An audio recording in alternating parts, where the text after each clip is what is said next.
नमस्कार, मैं प्रेम सिंह। चल हंसा वा देश।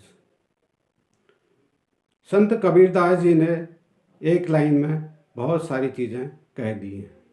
हंस क्या है, पहले इसको जानना होगा। यह हंस है हमारा प्राण। यह बिछड़ गया है और इसका बिछड़ना भी बहुत ज़रूरी है। जब बिछड़ेगा तब उस प्राण प्यारे की याद आएगी, उस मानसरोवर की याद आएगी। चल, ये चल क्या है? सारे जीवन हम चलते रहते हैं। बहुत हमारी लंबी दौड़ है। धन की दौड़ है, पद की दौड़ है, सम्मान की दौड़ है।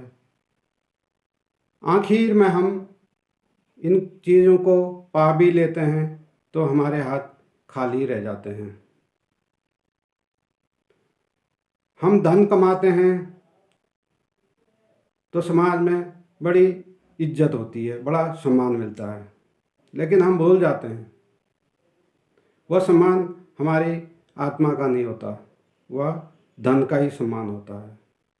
आज एक धनपति किसी अज्ञात कारणों से बैंक करप्ट हो जाए और धन पूरा बर्बाद हो जाए और रोड का भिखारी बन जाए तो उसको फिर कोई सम्मान नहीं देता है।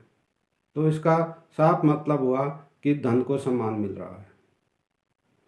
कोई व्यक्ति आज बड़े पद पर है, किसी कारणवश पद से विहीन हो जाए, कुर्सी से उतर जाए तो उसका सम्मान समाज कम करता है या नहीं भी करता है। तो वह सम्मान कुर्सी का होता है। तो ये सम्मान और ये अपमान हमारे जीवन में हम इन्हीं को प्राप्त करने में रहते हैं और हमें उस मानसरोवर की याद भूल जाती है। तो कबीरदास जी कहते हैं कि चल हंसा वा देश। उस देश चलो कहते हैं जहाँ शुद्ध मानसरोवर है, शुद्ध शांति है और तुम्हारा जो धर्म है वो उसी मानसरोवर में मिलेगा। हम तो इसी संसार में भटकते रहते हैं, उस मानसरोवर को भूल गए हैं। यहीं का गधेरों का गंदा नाला, गंदे नालियों का पानी पी के ही हम अपने आप को धन्यभागी समझ रहे हैं। अक्सर हम बेहोश मूर्छा में चलते हैं, लेकिन हम तो कहेंगे हम तो होश से चलते हैं। ये नशे जो भी समाज में, संसार में प्रचलित हैं, यह सब मूर्छा के साधन हैं। हम अक्सर कहते हैं कि शराब में नशा है और शराब को मत पियो। यह शराब तो बहुत छोटी चीज़ है, और भी बड़े बड़े नशे हैं।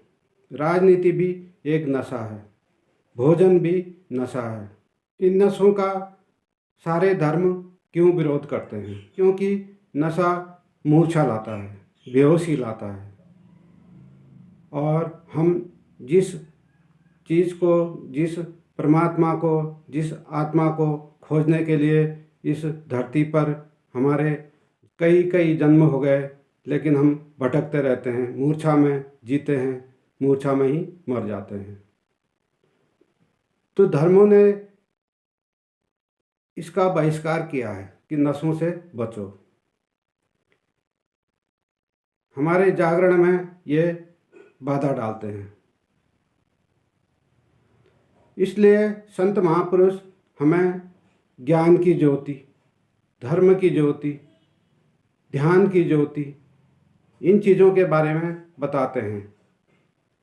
जब तक हम इन चीज़ों को प्राप्त नहीं कर लेंगे तो हम उस प्राणपति को नहीं मिल सकते। प्राण तो सब में है, हंस तो सब में है, लेकिन उस मानसरोवर की याद हम भूल गए हैं।